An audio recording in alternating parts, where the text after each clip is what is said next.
윤석열에 대해서 이제 탄핵 반대하는 집회에 가는데 예. 임마 갑자기 또 노사모래. 네. 저는 이것에 대해서 한 번쯤은 생각해봤다고 생각하거든요. 예. 왜냐하면 그동안 우리 역사는 역사학계에서 무조건 편가르기였어요. 이승만 찬양한다 또는 잘했다 하면은 전만은 극우, 이승만 독재다 하면 극좌, 진보 네. 이러지 하잖아요. 예. 이 자체에 대한 편가르기는 그동안 우리가 30년 식민 지배 이후에 있었던 어떤 일제에 대한 잔재 이런 문제와 북한 공연이 섞여가지고 나타나는 하나의 프레임 시국이라고 봐요. 네. 이제 21세기가 되면은 이런 극단적인 역사 프레임 시국이라든가 세상 바람에 대해서 바뀌어도 생각해요. 저는 2030 세대들에게 부탁하고 싶어요. 네. 기존 우리 기성세대들이 만들어 놓은 이런 편가르식 역사의식을 버리라고 이제 넘어서자고. 예. 예를 들어서 그 연장선은 저는 이승만 대통령도 마찬가지로 저는 한 번도 26년간 역사 강의하면서 한 번도 치우친 적이 없다고 생각해요. 네. EBS 방송 강의할 때도 그렇고 공영방송 아닙니까? 예. 언제나 근대에 가르쳐 왔거든요. 그 연장선에서 뭐냐면 이승만에 대해서 독재 맞죠? 예를 들면 뭐 3.15 부정선거 그다음에 뭐 억지 뭐 있잖아 그 당시 부정선거 했는 것도 그렇고 하지만 농지개혁 통해서 소작농들한테 일제강점기 우리 80%가 소작농이었어요. 그들에게 땅을 가지게 해주고 예. 그 뒤로 우리가 논 팔아서 자식 공부시켰다고 하는데 그 논을 가지고 이승만한테 나눠줘서 그런 거예요. 예. 그리고 6.25 전쟁 막아냈지 않습니까? 공사는 막아냈잖아요. 그럼 주한미군 주둔시키기 위해서 지금까지 70여 년간 우리나라에 전쟁 없었잖아요. 누구 덕분인데요? 그게 이승만 대통령이 확고한 한미동맹을 체결했기 때문에 가능해요. 예. 저는 그에 대해서는 공은 공이고 관은 과고 이래 보는 건 맞지 않습니까? 저는 네. 박정희도 존경해요. 그리고 민주화 운동 해왔던 DJ나 YS도 존경합니다. 그 네. 덕분에 우리나라가 민주화 됐지 않습니까? 많은 노력 기울였다고 생각합니다. 네. 그 연장선에서 저는 노무현 대통령도 마찬가지로 저는 노사모 출신 이유가 저는 언제나 공정과 상식 이런 걸 좋아합니다. 노무현 대통령이 부르짖은 게 뭔데요? 노무현 대통령은 진보 쪽에 지지를 받아서 대통령 됐지만은 그 당시에 많이 놀렸죠? 좌 깜빡이 켜놓고는 우로 간다고. 네. 그게 딴 게 아니라 좌우로 바라보니까 그렇지. 노무현 대통령은 그 뒤로 실용주의를 폈어요. 한미 FTA 체결. 그다음에 자유통부대 이라크 파병 네. 미국 요청을 받고 예. 그거 통해서 노무현 대통령 알고 계셨던 거죠. 확고하게 국방이나 안보 외교에 대해서는 철저한 한미 동맹을 바탕으로 해야 된다. 그 원칙가 욕먹더라도 노무현이 그렇게 했어요. 그리고 노무현이 가장 강조한 게 동서통합. 네. 전라도 경상도 그리고 지역 통합을 굉장히 강조했거든요. 예. 그런 것은 노사모를 넘어서 모든 국민들이 이런 노무현 정신을 개성해야 한다고 생각해요. 그리고 저는 다른 노사모 출신들에게 묻고 싶어요. 지금 과연 야당에서 행하지는 언론 탄압, 예를 들면 뭐 여론조사 기한도 그죠 해방하고 예. 카카오 검열에서 자 그럼 말해봐 답변해보라고. 노사모 출신분들 왜 침묵하냐고. 이게 과연 맞습니까? 예? 우리가 그동안 민주화 운동했던 사람들이 원했던 게 이거냐고. 예. 예? 이거는 원칙과 상식이 다 무너지잖아요. 예. 그분들께 저는 말씀 묻고 싶어요. 거꾸로. 지난길에 노사모 추진하고서 야 정말 노사모를 배신해 꺾이고 있네. 노무현 정신이 뭔데 함부로 노무현 정신을 이렇게 가져가서 정치로 이용하지 말라고요. 예. 오히려 지금 민주당에서 벌어지는 일들 여론조사 본인들보다 조금 불리하게 나오니까 검증을 하겠다라거나 대통령과 관련돼서 내란을 조금 옹호하는 듯한 게시글을 퍼나르면 일반 시민도 고발하겠다. 이게 또 노무현 정신을 훼손하는 일이다. 그럼요. 근데 지금 민주당에서는 그거를 공개적으로 비판하는 목소리는 아직 없긴 해요. 웃기지도 않죠. 예. 독재 앞에서 지금 전부 다 순종하고 있잖아요. 예. 굴종하고 있잖아요. 그걸 바라보고 있는 민주화 운동했던 사람들 뭐 하는데 지금. 그동안 우리 민주화 운동했던 사람들이 그동안 독재에 맞서 싸웠던 이거냐고. 예? 예. 왜 침묵하냐고. 네. 김대중 대통령이 말씀하지 않습니까? 행동하지 않는 양심은 악의 편이라고. 이럴 때 왜 가만히 있냐고. 예. 그때 그 당시에 그리고 우리 민주화 운동 했던 사람들이 지금 이게 제대로 가고 있냐고. 네. 지금 선생님이 막 이렇게 열변을 토하시는 동안 제가 생각난 단어가 하나 있는데 내로남불인데요. 그렇죠. 같은 잣대로 치면 대통령의 어떤 비상계엄이나 그런 것들을 좀 민주화를 탄압하려고 했다라고 비판을 할 거면 당내에서 벌어지는 조금의 이제 과도한 것들도 자정작용이 있어야 되는데 그게 지금 민주당이 좀 없는 것 같다는 생각이 좀 드네요. 다들 누군가 무서워서 침묵하고 있을 뿐이죠. 알기는 다 알죠. 저마저도 알게 됐는데. 예. 2035도 알고 있잖아요. 네. 누군지는 말하지 않겠습니다. 예. 현재 재판관 중에서 이미선 재판관이 공적으로 이렇게 말했죠. 우리 현재는 야당과 여당을 넘어서 국민만 바라보고 가겠다 했습니다. 그 예. 말은 국민을 보고 결정했다는 뜻이거든요. 박근혜 정부 때는 그 당 탄핵 때 워낙 지지율이 낮았다 보니까 다 탄핵을 인용해버렸잖아요. 예. 지금 윤석열 대통령 지지율 50% 넘었습니다. 저는 조만간 60% 넘을 거라 보거든요. 네. 이렇게 국민이 알면 알수록 계몽돼가지고 저도 솔직히 윤석열 대통령에 대해서 예전에 비판 많이 했습니다. 네. 2,000명 못 박아놓고 의료계획이라든가 그다음에 김 여사님에 대한 어떤 문제 등에 대해서 하지만 그 뒤로 진심을 알게 됐죠. 그래서 저는 알면 알수록 그리고 어려울 때 어떤 지도자는 자기 주변 사람 다 희생시키고 본인은 살려고 하고 네. 윤석열 대통령은 그 당시에 아시다시피 그 공수처에서 체포할 때 바깥에서 시민적 양쪽 대립하고 있었고 그 용산 관제 앞에 네, 관저에서. 경찰과 안에 경호처가 대립하고 있을 때 그때 야당에서 뭐라 했냐면 총을 맞고서라도 체포하라 그랬거든요. 예. 아니 그게 할 소리냐고 감히 국민들한테 네. 니 지가 총 맞을 생각해야지. 아니 왜 국민한테 대신 그때 윤석열 대통령이 다 진심을 봤어요. 뭐라 했는지 아세요? 경호처도 그렇고 경찰도 그렇고 밖에서 탄핵을 찬성하든 반대하든 간에 전부 다 우리 국민 아닌가? 우리 국민 한 사람도 다치게 할 수 없다. 내가 차라리 끌려가겠다 그랬어요. 저는 솔직히 말해서 그때 진정성을 알았어요. 원래 우리 역사 공부해보면은 원래 일이 발생하면 알죠. 네. 원래 세란식 충신 그 가빈 사양처럼 있지 않습니까? 나라가 어려워져 보면 충신인지 간신이 드러나고 그다음 가정이 어려워 보면은 양천지 악천지 드러나듯이 예. 저는 그 위기 속에서 윤석열 대통령이 본인을 희생하겠다고 그랬거든요. 이 이수인 장군과 똑같은 거예요. 내가 앞장서겠다. 나를 따르라. 네. 그리고 희생은 내가 하겠다 이거잖아요. 보통 우리 군대에서 우리 대한민국 국군들이 그 징잡을 할 때 장교대 하는 거예요. 이거는 저는 이걸 볼 때 좋다. 윤석열 대통령께서 우리 국민을 지켜주고자 저렇게 한다면은 우리도 날 지켜야 한다 생각. 저는 그때도 사실 좀 결심했었어요. 실제로. 예. 그때 저는 바로 저게 지도자상이다. 우리 2030 세대들이 배워야 될 그래 원하는 지도자상이 바로 저거다. 대통령 국민에도 군림하는 게 아니라 내가 국민을 위해서 하겠다. 희생하겠다. 저는 그런 거에 대해서 존경합니다. 예전에 박정희 대통령도 그랬던 것처럼. 예.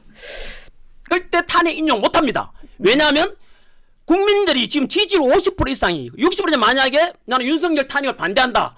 복귀하라 라고 했잖아요. 직무 복귀시키라고 국민들이 명령하고 있는데 헌법재판소가 뭔데? 예. 헌법재판소가 국민이 왜 있습니까? 우리는 대한민국 민주공화국이고 국민이 주인이에요. 국민들이 원하는데 헌법재판소가 뭔데요? 그래서 모든 국민 50% 이상이 원하는데 감히 예. 대통령 탄핵 인용한다고? 저는 이거는 반민주주의라 생각해요. 민주주의 근간을 깨뜨리라 생각해서 헌법재판소 위에 국민의 땅을 저는 보여주고 싶어요. 예. 사실은 선관위가 이번에 이제 화두로 오른 거죠. 첫 번째는 사실은 이제 제가 비상기업 선포 때부터 이거는 미친 짓이다라고 했었고 그 뒤로 일어난 일들 보니까 국가는 안중이었고 정치 경제 다 대통령 탄핵, 국무총리 탄핵 그리고 최상목 대행만이 또 탄핵시키고 협박하고 있죠. 이런 속에서 야 큰일 났다 이거. 경제가 벌써 우리 자동차 22만 대 판매량인가? 경제 손실이 났다고 예. 보도 났지 않습니까? 이를 어떡하냐 위기감 속에서 제가 그때 이러면 안 된다라고 올렸어요. 국민 여러분 원래 올리는 것은 탑도 오르고 오래 걸리지만 무너지는 건 금방이거든요. 네. 그래서 저는 위기감 속에서 이러면 안 된다라고 했고 그 첫 번째 영상이 언론이 사법부가 지금 똑바로 해야 된다. 네. 이제부터는 네. 사법부의 시간이니까 제발 올바른 재판해달라. 특히 많은 재판관들은 불철주의와 올바른 재판, 양심이나 재판하지만 일부 정치적 편향된 판사들에 의해서 왜곡 또는 잘못된 판결을 많이 한단 말이에요. 그들의 그러면 안 된다고 경고를 했었고 그 다음에 네. 언론도 지금 국민 여러분께서는 제가 유튜브 지금 하고 있지 않아요. 갑자기 300만 떴고 뭐 인용되고 내가 1000만 가까이 받더라고요. 네. 왜 그럴까? 저는 이렇게 생각합니다. 지금 그동안 언론이 뭐 했냐? 국민들도 알아버렸죠. 대체 미디어가 생긴 거죠. 바로 SNS, 유튜브 같은. 네. 그 속에서 다양한 목소리 들으면서 우리 기존의 방송에 나오는 이런 그 메인 어떤 언론사의 이야기가 좀 다르네?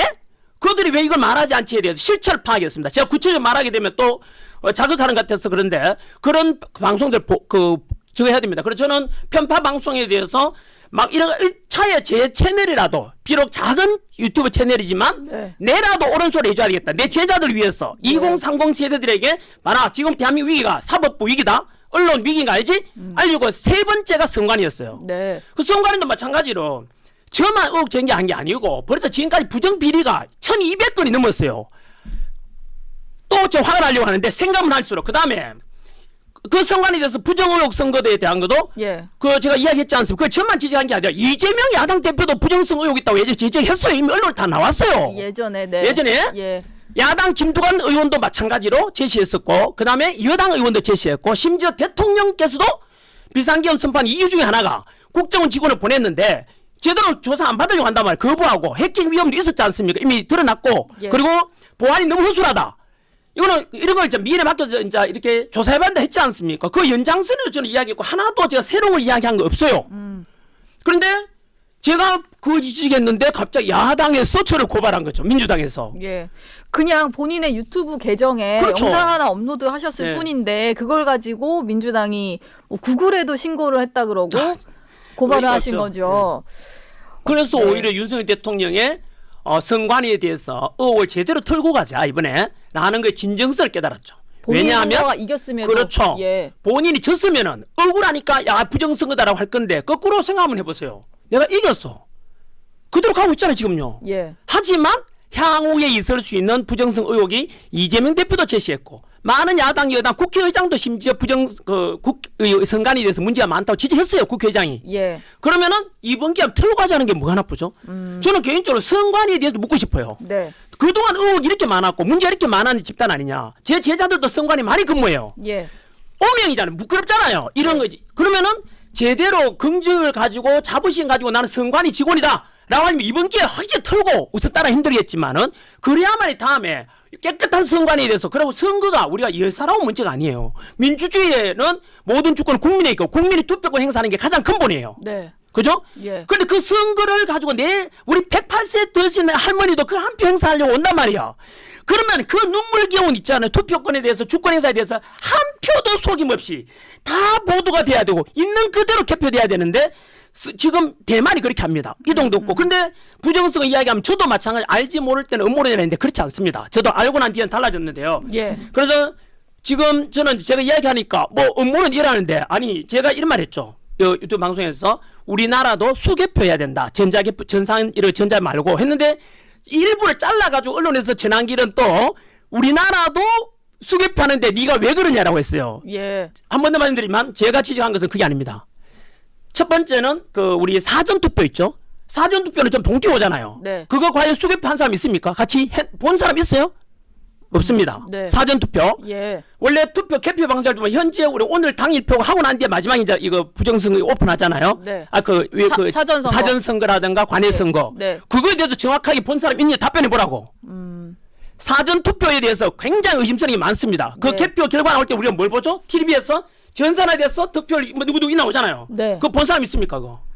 근데 이제 그러면은 반드시 부정했다는 게 아니라 이 정도 네. 의혹이 있으면은 예. 한 번 다 깨고 가는 게 좋지 않겠나라는 거고 대만을 제가 제시한 것은 대만은 우리 초등학교 선거처럼 그렇게 합니다. 반장 선거처럼 현장에서 모두 다 투표하고 그 자리에서 칠판에다가 우리 발을 정자 쓰거든요. 네. 없고 그 자리에서 상관인 참관 하에 자 보세요 다 보여주고 이제 수작업으로 개표 그다음 집계 다 해요. 아, 우리는 이제 그나마 도입했다는 게 수검표 같은 건데 그게 그렇죠. 아니라 한 장 한 장을 그 자리에서 다 펴서 그렇죠.